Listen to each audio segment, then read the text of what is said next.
up here? Now just tell your story. Okay. So I am Thomas, and I am an alcoholic. I've been sober since December 30th of 2002, and I'm grateful for that. But my first drink was on August 1st, 1968. My mother and father were at a cocktail party, and she went into labor.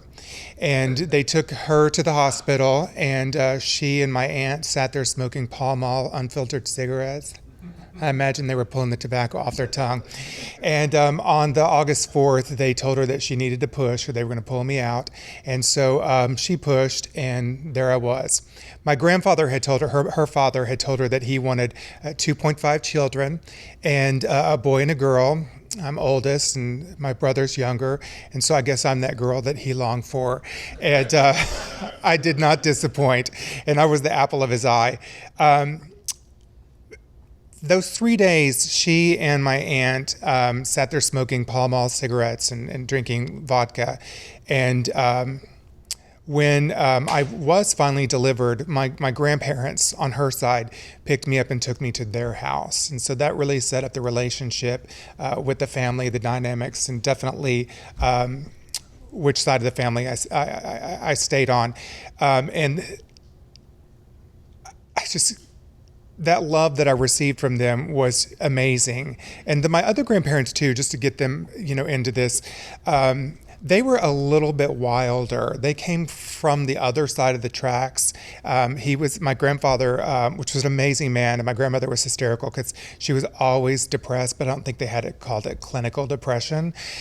And so she'd sit there at the coffee table smoking cigarettes and drinking coffee, and then she'd put her head down and just start crying, and then I'd hold her and get her to the bed. And she couldn't drive either. She was not allowed to drive. And so he had a Impala that just sat in the driveway, and I was always having chronic sinus infections, and so they called, and she was the last hope of getting me home. And so she hot-wired the car with a screwdriver and got me at home, and we just sat there and drank a bunch of bourbon and honey and lemon, and I felt a lot better, and she did too. My grandfather got home. We were all laid up in the bed and just passed out. And that's how it was. There was the liquor was freely available. Things weren't really good with my mother and father. Obviously, she was a lesbian, so that was a big problem, especially in the early 70s.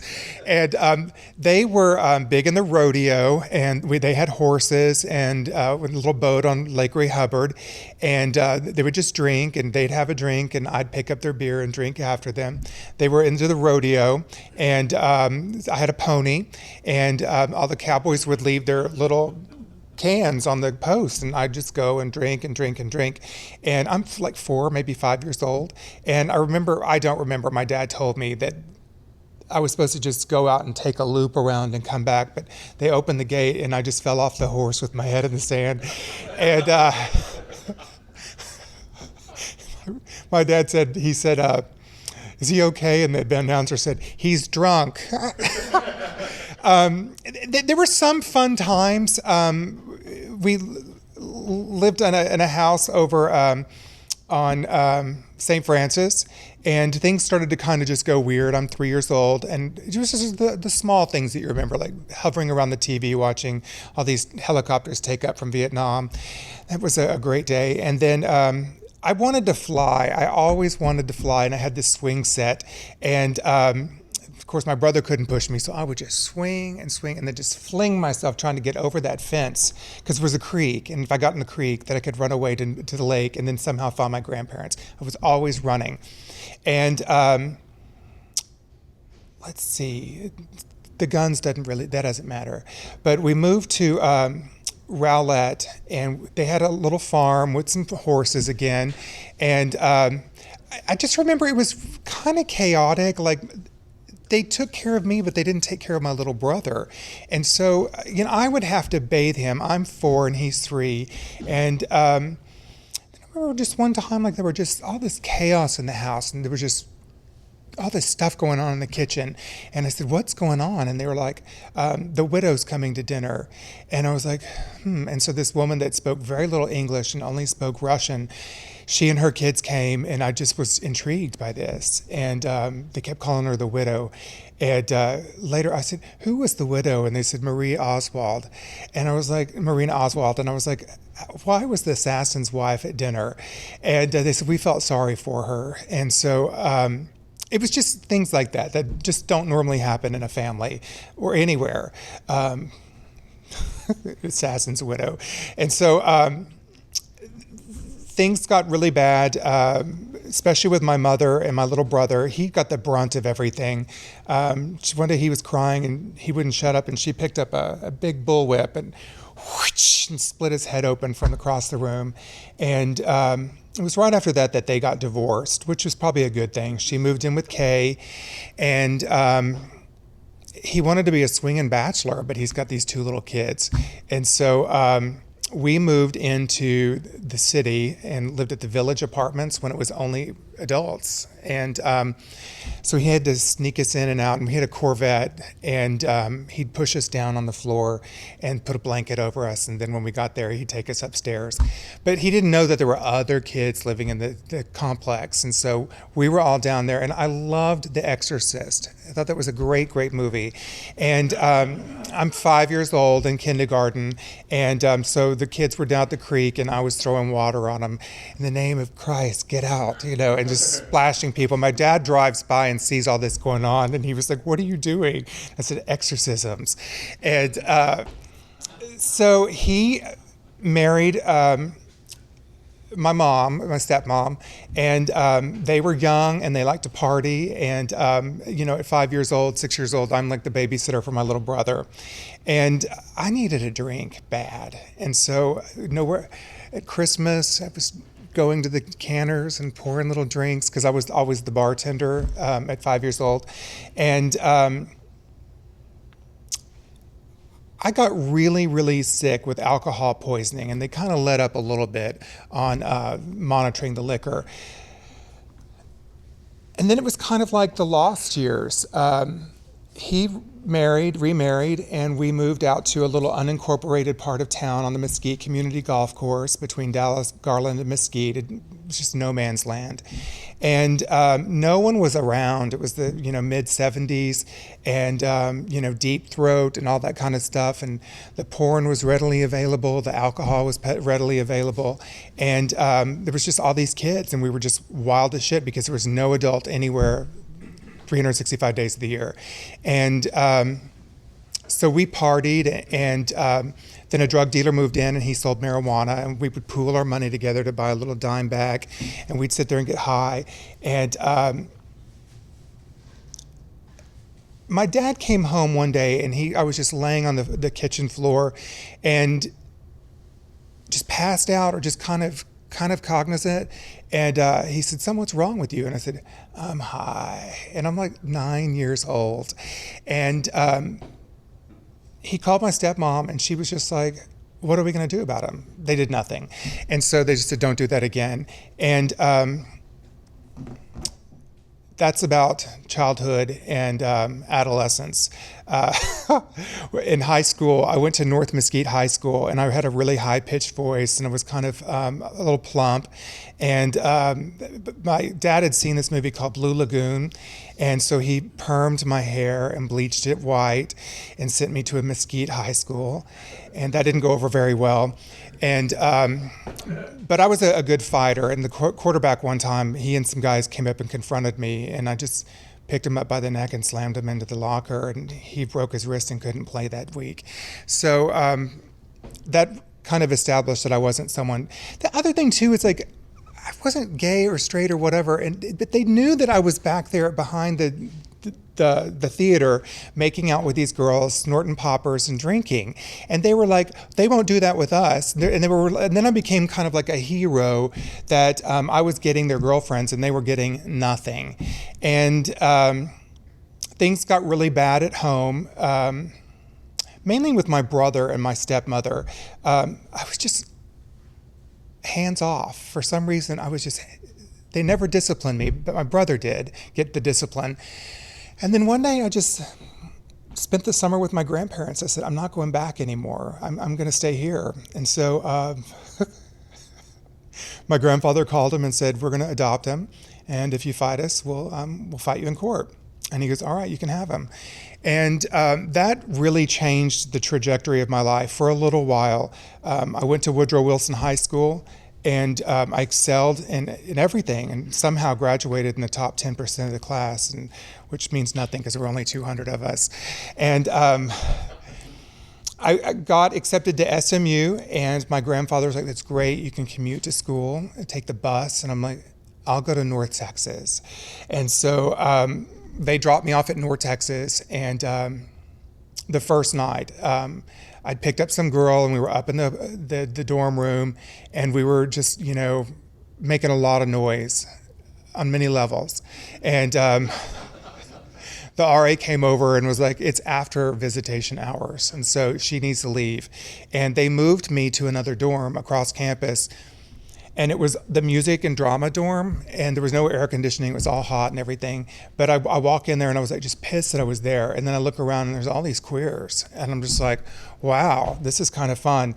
And but I was still straight, but you could receive but not give, and I was a good receiver. And so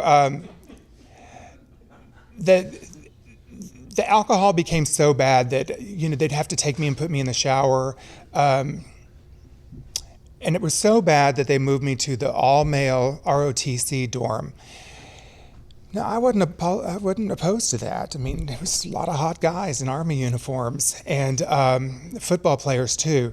And so I kind of just start sliding into this this whole gay thing, even though I'd been gay since I was 3 years old.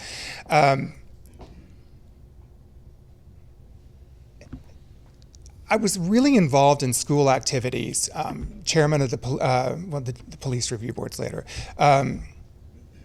University Program Council, the NT40, the top 40 students in the university, and but I was drinking and really starting to ramp up on.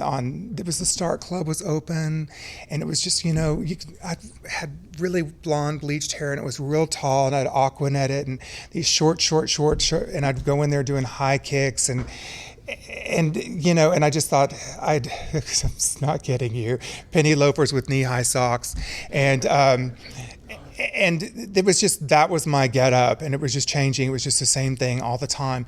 But that was the first time that I tried cocaine. And no, that's not true. It was ecstasy. And it was euphoric for me. And then the cocaine came. And I was, at this point, well, I'm not even 21, but I'm a club promoter. And so I'm going around, and like 28, 26, Club 1 was opening, and we were just funneling people, and we were making good money bringing these people in just by the group. And, it's really bad when you're banned from the club that you're a club promoter for. They would give me some money, and they would say, "That's it, you're not coming in." I had been down on Greenville Avenue on St. Patrick's Day, and I saw this chick just, all grungy and everything, and she had her credit card hanging out of her back pocket, so I took it, and we went down and started opening tabs in Deep Ellum. And at Club 1, they came and got me, and they're like, $1,600, you need to pay this up. And I was like, I don't have that kind of money. And he goes, well, you better call someone, or we're going to call the police. And I had to call my grandmother to come up at 2 o'clock in the morning and pay them off $1,600. And she had it at that point. The university at that point was recommending that I go to Alcoholics Anonymous. They recommended treatment, and my grandmother said, I'm not spending $30,000 on him because he's not going to stay sober. And they sent me to AA there on the campus, and I was horrified at what I saw when I walked into that room, just horrified. And I stayed for one meeting, and I wanted nothing what was going on in that room. So I went back to the counselor and I said, I think that I have an eating disorder. And she said, why? And I said, because I'm bloated all the time. So I must have an eating disorder like bulimia. And she said, well, all right, I'm having a Overeaters Anonymous meeting at my house this evening. You'll be the only guy. I'll have to make sure that they're okay with that. And so this girl named Prissy picks me up, and there's just all this Cheetos smeared all over her windows. I kid you not. And I was just looking at her the entire time, just, oh my God. And she was holding a teddy bear while she was driving the car. And she said, I just need to learn how to stop eating. And I said, okay, I can't help you. But we got to the home and we had the meeting and we went around. They were all holding bears and blankets. And, not to discount their disease. But at that day I did. I listened for a little while, and then Annetta, the counselor, she said, do you want to say something? And I said, you're very sick people. And if you would snort cocaine and take crystal meth, that will curb your appetite, and you'll no longer have to sit in one of these meetings again. They asked me not to come back. And so I went to, I had a car, and so my mother had made the comment, you have a problem, I don't know what it is, but don't go to Lambda. And so Lambda was at 2727, so I get in the car and drive right over there. And went in, and I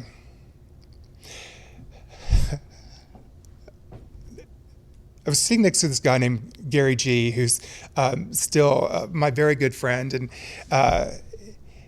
he leans over and hands me a $1 bill, and he goes, does anyone in this room look like this? And I said, yeah, him. And it was Johnny Smart, and he had this hair like he was a hairdresser, so whatever he thought was pretty, right? I mean, and then there was another one that Bert, and he would slam chairs and just, but then when he became a woman, he calmed down quite a bit, and hormones will do that. And so I thought that this was all intriguing, and I took a Desire chip, and that was like 1992. And so there was 2 years there where I was in and out of AA, in and out, in and out, in and out. I went over to the Central group, which was over on Central Expressway, and I walked in, and Jack C. was the chairperson, and there was a guy named Benny who was wearing an electric blue cat suit, and it was a very large black man, and he wasn't wearing any underwear. And there was this beautiful lady over here named Jerry Baldwin, and she just was wearing a cat suit with these big tits, and his hair just rolled up. And they asked me to read How It Works, and I got up and started reading and then just ran out of the room. And that was my first time at AA. And I'm not talking a lot about alcohol and drugs because it's just the same thing over and over and over and over again. Nothing changed, nothing. And the behavior became more outrageous. I stole this is ridiculous. I stole $20 from the Lowe's Anatole when I was working there as a concierge. They came and asked me, just put the money back. And I said, I didn't steal the money, me? And so the police showed up. They called first, and they're like, yeah, we need to speak to Tom Malin. I'm like, my daddy's not here right now. And the next morning they showed up, and my grandmother was like, he's in there passed out on the couch. And they were nice. They let me put some clothes on. And I went to Lou Sterrett. And you would have thought, okay, I had on a pink hoodie from the Gap and some khaki slacks, some pink socks, and some loafers. And that really isn't something you want to wear to the prison, if you will, the county jail. And my grandmother said, something has got to stop. This isn't working. And I told her, I said, I just can't stop drinking and doing drugs. I just can't. I just can't do it. And I went back to Club One. They let me in. And I went into the bathroom, the women's bathroom, to use my nose in a straw. And this guy and girl walk in and push their way in. They're like, we don't care what you're doing. We just need to use the bathroom. And I was like, You look really cute. And she said, why don't I leave the two of you alone? And I was like, what? She goes, I'll meet you back at the house. And he said, I'm William, and I'm a sober member of Alcoholics Anonymous. I've been sober 18 years. And I was like, how old are you? And he goes, I sobered up when I was 16. And he put me in his car, and he just took me around. And finally, when a lot of stuff had worn off, he threw me in the front yard of my grandmother's house. And she came out and she said, who are you? And he goes, I'm William G. I'm a sober member of Alcoholics Anonymous, and I'm bringing him home. And she said, that's great. And so she took his number. And now, meanwhile, I'm working at the California Pizza Kitchen. Now, all I could do was be a seating host, that's all. And I couldn't even do that right because I was hungover and just screwed up all the time. And the manager, she told me, she said, if you call in one more ant dying or a dog dying, I'm going to have to fire you. She said, you've got a problem with alcohol and drugs and you need to sober up. And I said, how do you know? And she goes, because I'm sober 3 years. And I was like, oh, okay. And so, she took me across the street, and William was working at the Snuffers, and took me over to Preston Group. And I went in there, and I was, again, horrified that it had been reduced to going to AA, and that ego was just in the way, and the pride. And I went back out. And on January 10th, I came back into Alcoholics Anonymous. And it was a very welcoming environment. I went and sat in the very back of the row, like back over there. And Jim M. was there, and he just said, well, Mary, you sat down next to him. And then John came over, and you sat here. And I don't know if it was Jerry Baldwin or Jack Clary. Someone was up there doing the steps. And they said, so whatever you do what the old timers do. And so John got up and walked out the back door, and so I got up and walked out the back door. He went in the bathroom, I went in the bathroom, and he's at the urinal, and I'm just standing there. He's like, what do you want? I said, well, they said do what the old timers do. And we went to dinner that night, and we became fast friends. And you're the longest person I know in AA. And so that was January 10th, and I jumped into AA like only the dying do, as they say in the book. And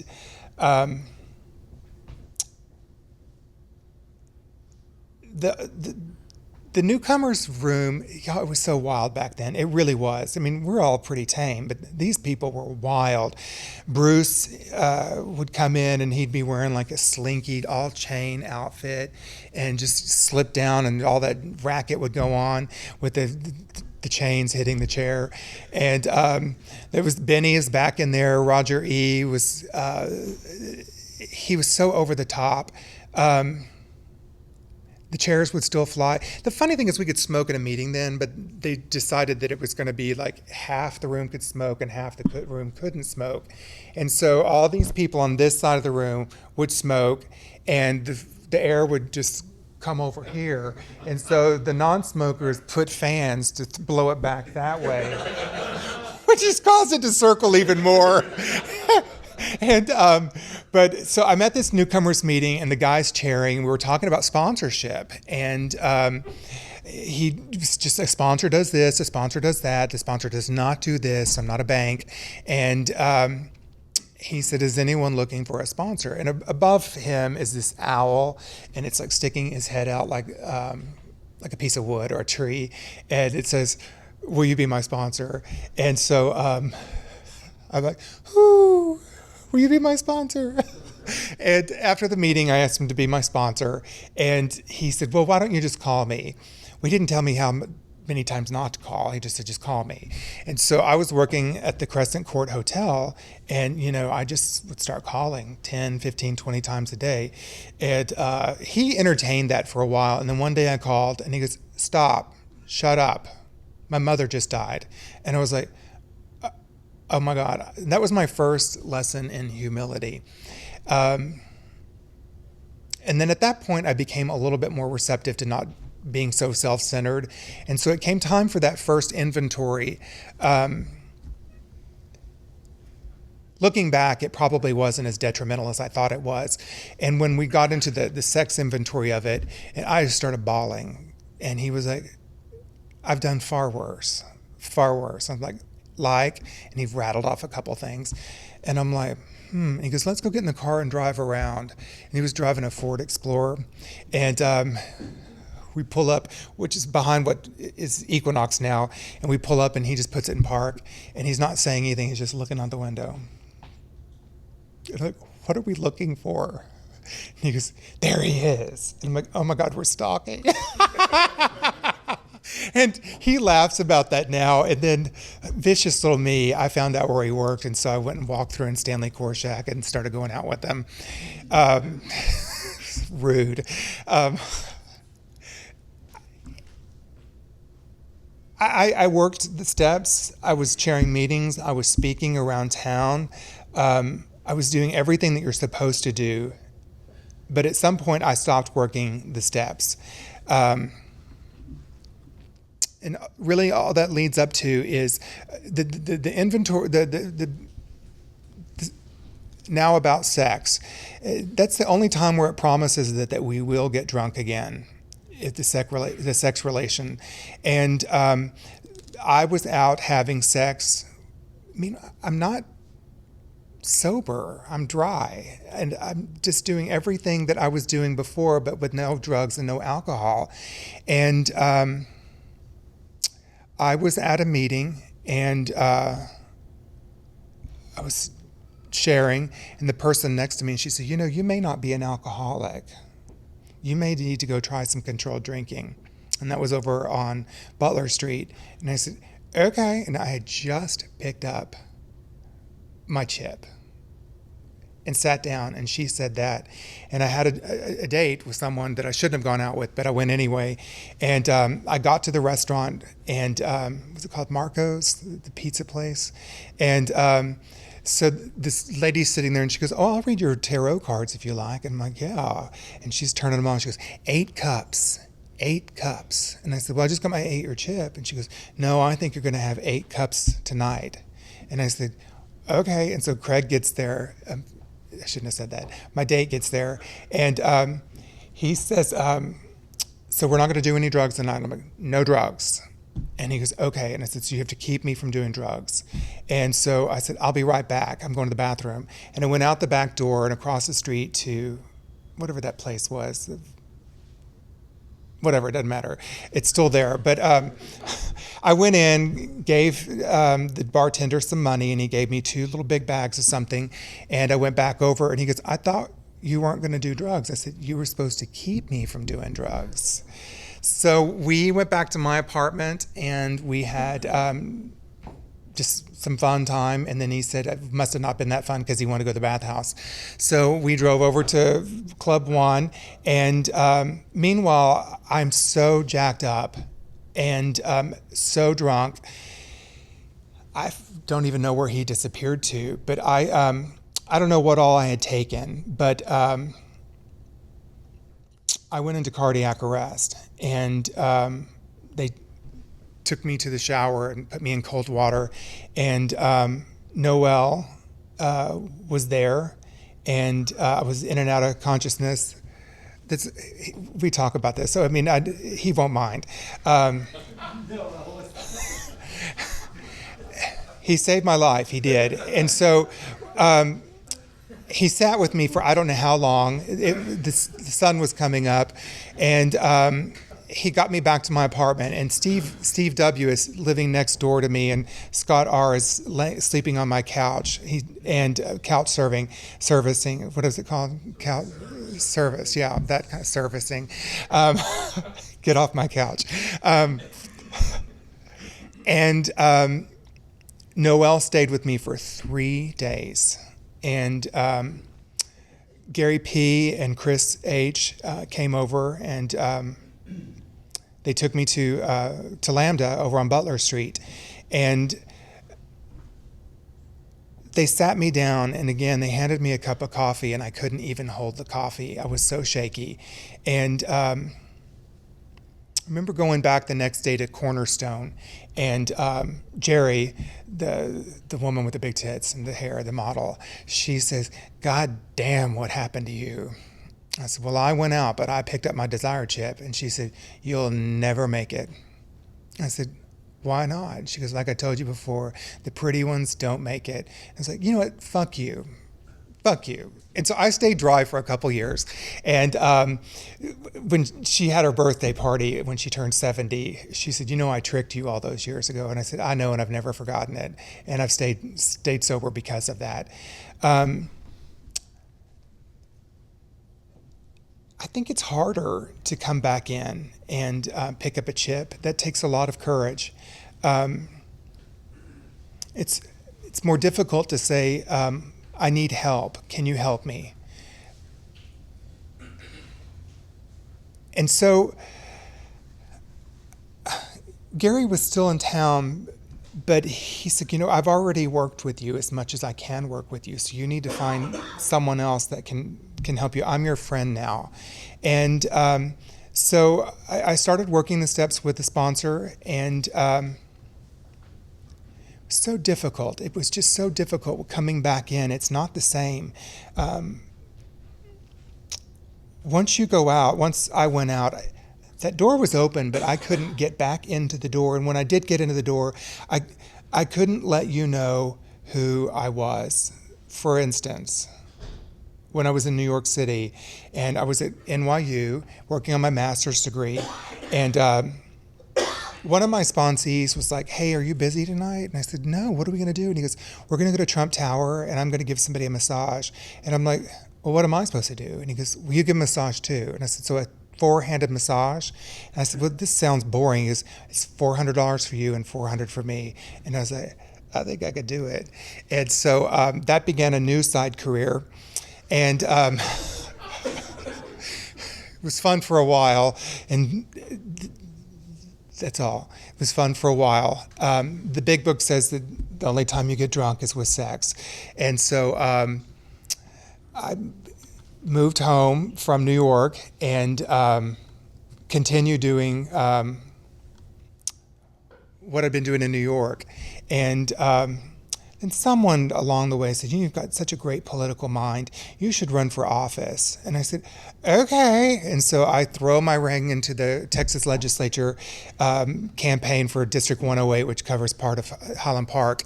And I was down at City Hall picking up an endorsement, and the morning news stopped me and wanted to ask about Todd Sharp, my alias name. And what's there to talk about? It's all there. So, and I just got up and walked away. That was a turning point for me for sure, because I had to go home to my grandmother before that newspaper came out and sit down with her. And I said, "Granny, I just need to know there's an article coming out in the paper tomorrow." And she said, "I don't need to hear any more. I was paying your bills in New York. I've been paying your bills here. I know what you've been doing. That's your business. I would not have chosen that path for me, but I wasn't raised by parents like you. Maybe I would have done the same thing." And I cried and cried and cried and cried. That's unconditional love. And here comes Sally right after that. She goes, "Look what he did." And she goes, "You abandoned two little boys, and you're going to come in here and talk about something that he did? Shame on you." So that created a little bit of divide between them. That was a very difficult... No, it wasn't. It wasn't difficult. It was really owning up to my behavior, but what it caused me to do was to work harder in the steps, especially a sexual inventory. I definitely needed an overhauling there. And that inventory isn't about just naming names and situations. It's about more of like the emotions. What caused me to do that? What was the effect of that? And so he pointed out cause and effect. And that's when I really got clear about what the inventory was on all 12 steps. And I don't know what else to say other than as time has gone on, Well, I got really sick. Let's be really clear. I got really, really, really sick. I was getting my hair cut at the Supercuts over at Medallion, and I was just sitting there, and all of a sudden I just fell on the floor. And they were like, "You're about to die." And I said, "Yeah, I know." They're like, "We're going to call an ambulance." I said, "I'll drive to the hospital." So I get in my Jeep and drove over to Parkland and went into the emergency room, and they immediately took me back, and they were asking, "Do you want us to call someone? You're that sick." And my good friend Bill came over, and they made him my power of attorney. And I'd had a little bit of a stroke, but I had, and I did not know this, and it goes back to that sex inventory. God only knows how many people I had sex with. And but anyway, somewhere along the way, I picked up syphilis, and I didn't know it. And so I had stage 4 syphilis, and I was really about to die. And they wanted to know if I had a power of attorney, did I have a will? And I didn't have anybody with me. Granny was no longer there. My grandfather wasn't there. Friley had already died, and that whole support system was gone. My behavior in AA was atrocious, so I didn't really have a support network around me there in AA. And it was at that point when I got home after the treatments, which were horrible, but that I finally dropped to my knees next to the bed and cried out, "Please help me." And I'm not one of those people that was struck sober, that come in like they're the First Baptist Church of Dallas and they're glowing and they dump them in water and all that. That wasn't me. My recovery has been about trial and error, more errors than tries. That's not the case now. There was a time even like cognitively there was diminished cognitive because of the syphilis, and then came COVID, and I was one of the first people with COVID, and I thought I was going to die again. They took me to the hospital, and they didn't have a name for it at that time. It was just SARS, and pumped me full of antibiotics, and that was a difficult recovery as well. Since then, I didn't always make the best decisions, other than coming to meetings, which is the best decision. But I just stopped living. And I got a notice that the building had been sold and we had 6 months to get out. And I had 6 months to find a new home. And I waited till like 3 days after we were supposed to be gone. And I had a car, and I could have just started driving Uber with that car. But instead, I just said, "Oh, come get the car." So now I don't have a car. I don't have mobility. I don't have a home. I'm living with a friend on his couch. And if you would have told me that that would have happened with this much time of sobriety and at my age of 53, it was horrific. And my prayer became, "God help me." And I do drive Uber now, and I turn the keys on, push the button really. I push the button, there's no keys here. I push the button and it starts, and the car has to warm up a little bit. And I just kind of bastardize all the prayers in one. And I say, "God, please help me, watch over and protect me, keep me in your companionship."